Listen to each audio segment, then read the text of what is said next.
টাঙ্গুর হাওরে যাওয়ার পথে আমাদের লঞ্চটা শিমুল বাগানের যে ঘাট সেখানে দাঁড় করিয়েছিল।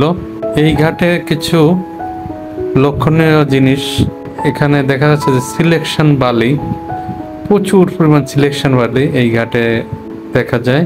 সাইডে আবার সারি সারি পাহাড় যেন আকাশ ছুঁয়ে আছে এরকম চোখে পড়ে।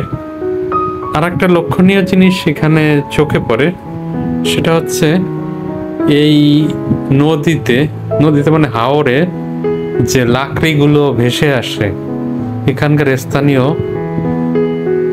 গরিব অত দরিদ্র মানুষগুলো এগুলো কালেক্ট করে, এবং কালেক্ট করে অনেকে তারা নিজেরা রান্নাবান্নার কাছে ইউজ করে, আবার কেউ কেউ এগুলো বিক্রি করে। ধন্যবাদ সবাইকে। ভিডিওটা ভালো লাগলে সাবস্ক্রাইব করে পাশে থাকবেন।